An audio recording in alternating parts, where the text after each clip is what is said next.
Hello.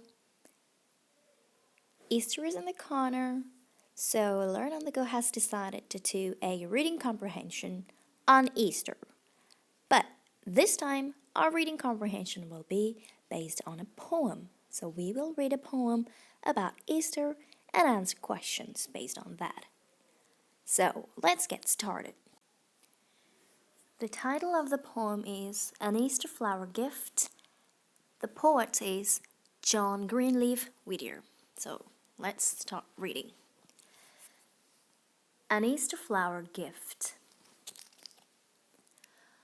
O dearest bloom the seasons know, flowers of the resurrection blow, our hope and faith restore, and through the bitterness of death and loss and sorrow, breathe a breath of life forevermore. The thought of love immortal blends with fond remembrances of friends. In you, O sacred flowers, by human love made doubly sweet, the heavenly and the earthly meet, the heart of Christ and ours. Now, let's read it again. This time, we're reading for detail, so you need to read to understand. O dearest bloom the seasons know, flowers of the resurrection blow, our hope and faith restore, and through the bitterness of death and loss and sorrow, breathe a breath of life forevermore. The thought of love immortal blends with fond remembrances of friends. In you, O sacred flowers, by human love made doubly sweet, the heavenly and the earthly meet, the heart of Christ and ours. Okay, now let's move on to our questions. Question number 1. How many stanzas do you see and how many lines in each? So we have to figure out how many stanzas and how many lines in each.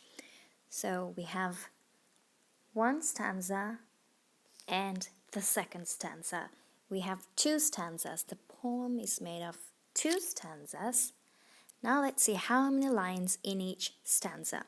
So this is a stanza and these are lines. Now let's count how many lines. We have 1, 2, 3, 4, 5, 6. 1, 2, 3, 4, 5, and 6.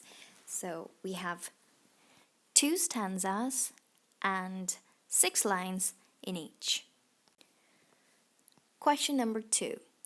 What is the rhyme scheme? So to find the rhyme scheme, we look at the end rhymes. We have know, blow, restore, death, breath, forevermore.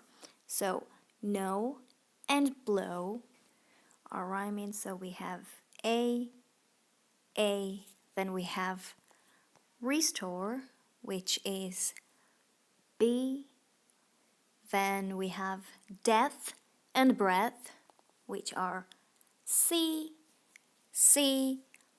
and in the last line we have forevermore. So restore and forevermore are rhyming, so it's B and we have B. So we have A, B, C, B. Let's go to the next stanza. We look at the ending word. So blend, friend.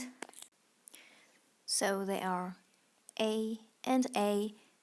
Flowers, we have B. Then we have sweet, meat, which rhyme, so they are C and C. Finally, the last word, hours. Flowers and hours rhyme, so we have it as B. So when we are finding the rhyme scheme, we give the same letter to the rhyming words.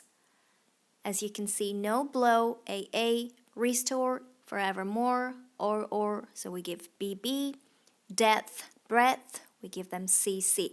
So each time when a new rhyming word comes up, we change the letter and give it B. So what is the rhyme scheme? We have A, B, C, B. Let's move on to question number 3. Write down 2 pairs of end rhymes. So end rhymes are found at the end of each line. So let's write down two pairs. It's easy. We have already found the rhyme scheme, so we can write know and blow, restore, and forevermore. Question number 4. Which season does the poem speak of? Support your answer with evidence from the poem. So a question like this has two parts. Which season does the poem speak of? We find out the season, and then the second part is support your answer with evidence from the poem. So you have to go back to the poem and then bring an extract from the poem to support your answer. Let's go back to the poem to find out which season the poet speaks of. O dearest bloom, the seasons know, flowers of the resurrection blow. So, the answer is easily found there. Why? Because it has the word season and flowers. O dearest bloom, the seasons know. So, the poet says, bloom the seasons. So, what is blooming? Flowers of the resurrection are blooming in the season. So, which season do flowers bloom? They bloom in spring. Now, it says flowers of the resurrection. Now, we have another meaning. We have a hidden meaning here. What are these flowers exactly? These are flowers of the resurrection, which means these are flowers of the resurrection of the Christ. So, it means spring as well as the resurrection and the beauty and the happiness of the resurrection of the Christ. So, which season does the poet speak of? He speaks of the season spring. And what will we use to support our answer as evidence from the poem? The first two lines. Question number 5. Why has the poet used an exclamation mark in line 6? So, we have line 6 here. 1, 2, 3, 4, 5, and 6. This is line 6. Of life forevermore. So, let's read the stanza again to find out why the poet has used an exclamation mark. O dearest bloom, the seasons know, flowers of the resurrection blow, our hope and faith restore, and through the bitterness of death and loss and sorrow, breathe a breath of life forevermore. The poet has used an exclamation mark because to show the excitement, to show the happiness of the resurrection of the Christ for a life that is eternal afterwards. So, the Christ has died, but now he has resurrected, and now he's going to have an eternal life. So, forevermore. Why has he used an exclamation mark? To show the happiness and the excitement that the Christ is going to have an eternal life afterwards. Question number 6. In stanza 2, how are lines 9 and 12 different from the others in it?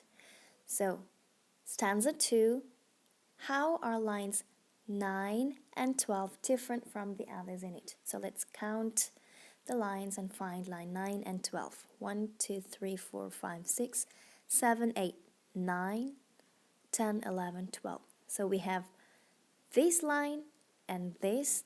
The question asks, how are they different from the others? So, to find this, let's see.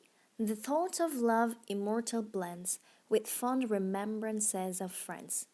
In you, O sacred flowers, by human love made doubly sweet, the heavenly and the earthly meet, the heart of Christ and ours. So when you read it, you heard that the rhythm changes, which means the syllables in each line are quite different from line 9 and 12. So how do we find that? Syllables are the number of vowel sounds that you can hear in a word. So to do that, the easiest way is to clap. So let's go with the claps to find how many syllables are found in each line. Now I will clap and you can count. The thought of love immortal blends. How many did you get? So let me repeat.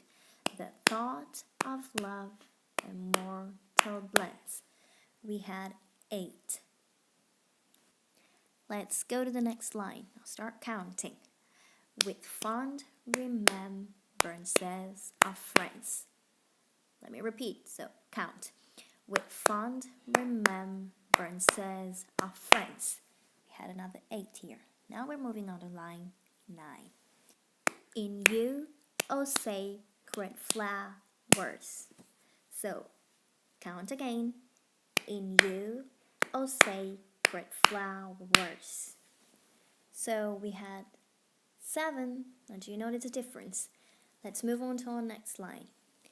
By human love made doubly sweet. Count again. By human love made doubly sweet. We had 8. Next. The heavenly and the earthly meet. The heavenly and the earthly meet. We had 8. Let's go to line 12, the last one. The heart of Christ and ours. Count again. The heart of Christ and ours. How many did we have? We had 6. So, do you notice the difference between these 2 lines and the others? So, each other line had 8 in them, but they had only 7 and 6 syllables. So, how are they different? Line 9 has only 7 syllables. Line 12 has only 6 syllables, whereas all the other lines have 8 syllables. So we have reached to the end of the Easter comprehension. I hope everybody has a great Easter break. Until we see you again with a new video, make sure you like the video, subscribe to our channel, and also share it around. Also turn on the notifications to be notified of the latest videos that are coming up on Learn on the Go. So make sure you subscribe. See you in our next video. Happy Easter, everyone!